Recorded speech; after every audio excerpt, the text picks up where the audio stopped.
వర్మ ఇచ్చిన తీర్పులన్నీ తిరగదోడాల్సిందే. Justice Varma Delhi high court న్యాయమూర్తిగా ఉన్నటువంటి వ్యక్తి ఇంట్లో నోట్ల కట్టలు కాలిపై కొన్ని నోట్లు కూడా బయటకు వచ్చినటువంటి సంఘటన మీద న్యాయ వ్యవస్థ తీవ్రంగా స్పందించి ఆయనను ట్రాన్స్ఫర్ చేసింది. అయితే ఇక్కడ జస్టిస్ వర్మ ఇచ్చిన తీర్పులన్నీ ఆయన డబ్బులన్నీ వచ్చినాయంటే ఉద్దేశం ఏంది? ఆయన తప్పుడు తీర్పులు ఇచ్చినట్టే. తప్పుడు తీర్పులు ఇచ్చి డబ్బులు దండుకున్నాడు అనే ఉద్దేశంతో ఆయన తీర్పుల మీద కూడా పునర్సమీక్షించాలి.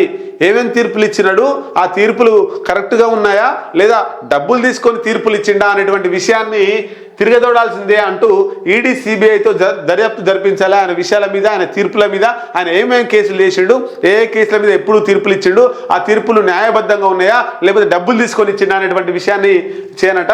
అయితే ఈయనను ఢిల్లీ నుంచి వెళ్ళి అలహాబాద్ హైకోర్టుకు ట్రాన్స్ఫర్ చేసిరట. అయితే అలహాబాద్ హైకోర్టుకు సంబంధించి వాళ్ళు బార్ అసోసియేషన్ తీర్మానం చేసిరు. ఏమని? ఆయన ఇంకా న్యాయమూర్తిగా కొనసాగిస్తే ప్రజాస్వామ్యానికి ప్రమాదం అంటున్నటువంటి ఆందోళన.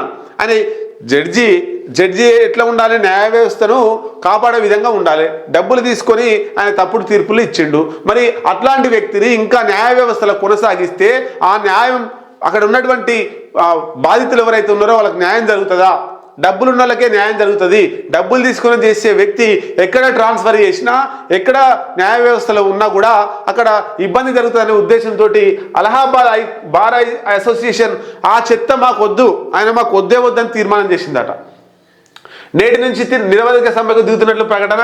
జస్టిస్ వర్మపై ఎఫ్ఐఆర్ దాఖలుకు ఆదేశించాలని సుప్రీంకోర్టులో సీనియర్ న్యాయవాది వ్యాజ్యం. జస్టిస్ యశ్వంత్ వర్మను అలహాబాద్ హైకోర్టు బదిలీ చేయాలని కేంద్రానికి కొలీజియం సిఫార్సు. ఆయనను కేటాయించిన న్యాయపరమైన విధుల్ని ఉపసంహరిస్తూ ఢిల్లీ హైకోర్టు ఉత్తర్వులు. మొత్తం మీద అలహాబాద్కు పంపిస్తే మాకు వద్దు అంటారు. ఎందుకంటే వీడికి వచ్చిన డబ్బులు తీసుకొని చేస్తాడు, న్యాయ వ్యవస్థకే అది ఇబ్బంది అవుతుందని చెప్పేసి మొత్తం మీద న్యాయ వ్యవస్థలో కలంకితుడుగా ఉన్నాడు. న్యాయ వ్యవస్థలో ఒక మచ్చగా మిగిలిపోతున్నాడు.